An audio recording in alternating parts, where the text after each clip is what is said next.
그날 그녀는 집을 나섰다. 평소와 다름없는 하루였다. 하지만 그녀는 다시 돌아오지 못했다. 서울 강남 번화한 거리에 자리한 한 고층 빌딩. 수많은 사람들이 오가는 이곳에서 한 여성이 끔찍한 상태로 발견되었다. 그녀를 살해한 것은 가장 가까운 사람이었다.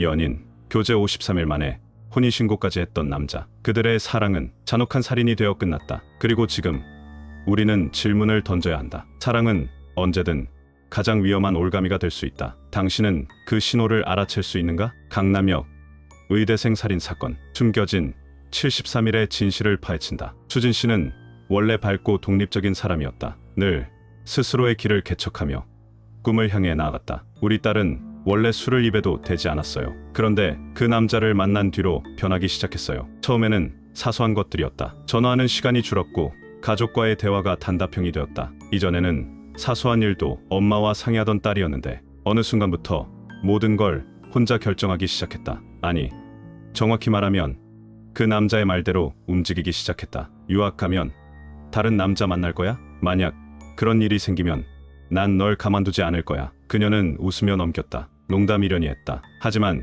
그때부터였다. 그녀는 점점 변했다. 사랑에 빠진 것이었을까? 아니면 보이지 않는 덫에 걸린 것이었을까? 이것은 단순한 연애가 아니었다. 천천히 조여오는 통제였다. 그리고 아무도 몰랐다. 이 변화가 살인의 전조였다는 것을. 2023년 5월 26일 오후 4시 35분 수진 씨는 그와 함께 강남역 한 고층 빌딩으로 들어섰다. 출입구 CCTV가 그들의 모습을 마지막으로 포착했다. 그는 평소와 다름없어 보였다. 하지만 그의 가방 속에는 이미 준비된 무언가가 있었다. 엘리베이터 문이 열리고 그들은 옥상으로 향했다. 좁은 철문을 밀고 나가자 도심 한가운데서도 누구의 눈에도 띄지 않는 공간이 펼쳐졌다. 그녀는 알지 못했다. 이곳이 자신의 마지막이 될 것이라는 걸. CCTV는 더 이상 그들을 찍지 않았다. 옥상의 한쪽 끝, 그는 평소와 다름없이 잔잔한 목소리로 말을 걸었다. 비문학, 지문 하나 찾아봐. 그녀가 핸드폰을 꺼내려는 순간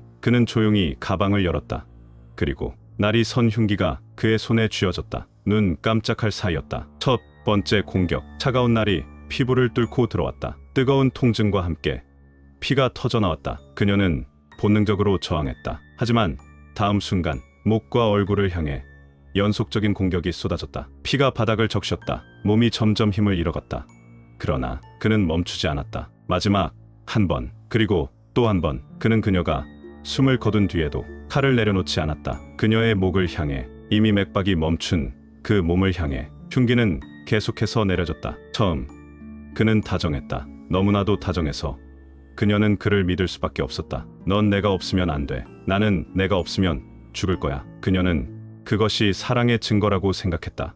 하지만 그의 말은 점점 변해갔다. 넌 나 없이 살 수 없어. 다른 사람들은 널 이해하지 못해. 나만이 널 지켜줄 수 있어. 그녀의 세상은 점점 좁아졌다. 가족과 친구들의 연락을 피하기 시작했다. 자신도 모르는 사이 그는 그녀의 모든 것을 통제하고 있었다. 그리고 어느 날 그는 웃으며 말했다. 만약 내가 나를 배신하면 난 널 죽일 거야. 그녀는 움찔했지만 그는 곧바로 장난스러운 얼굴로 덧붙였다. 농담이야. 사랑하니까 하는 말이지. 그녀는 스스로를 설득했다. 그래.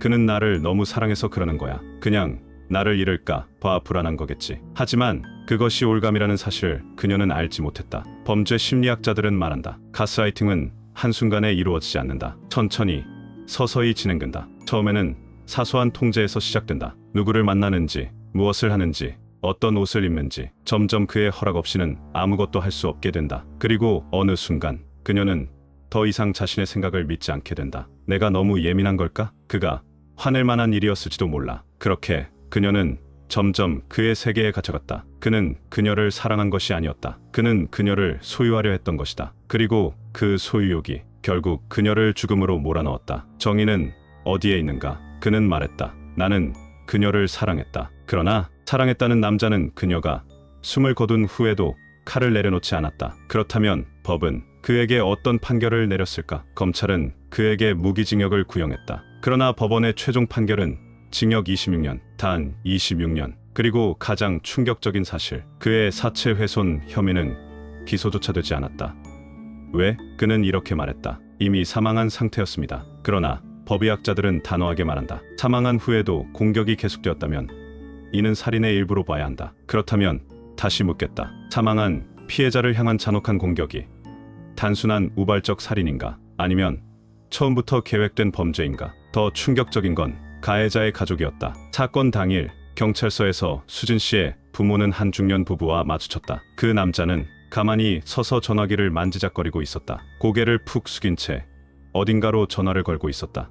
그리고 그는 가해자의 아버지였다. 그는 아무 말도 하지 않았다. 어떤 사과도 없었다. 그러나 그가 유치장에 있는 아들을 바라보며 한 행동은 하트를 그려 보였다. 그 순간 수진 씨의 부모는 깨달았다. 이 사람들은 우리와 다르다. 우리를 피해자, 가족으로조차 보지 않는다. 그들은 단 한 번도 죄송합니다라는 말을 하지 않았다. 그리고 그들의 행동은 가해자가 왜 그런 사람이 되었는지를 보여주는 듯했다. 26년, 그는 26년 뒤에 세상으로 나온다. 그가 다시 자유를 얻을 때 수진 씨는 이 세상에 없다. 그녀의 가족은 말했다. 우리는 8개월째 집 밖으로 나가지 못하고 있습니다. 그가 언젠가 우리를 찾아오진 않을까 두렵습니다. 그렇다면 다시 묻겠다. 정의는 어디에 있는가? 사건은 끝난 걸까? 아니면 우리는 또 하나의 비극을 지나쳤을 뿐일까? 수진 씨는 더 이상 이 세상에 없다. 그녀는 유학을 떠나지도 못했고 원하던 꿈을 이루지도 못했다.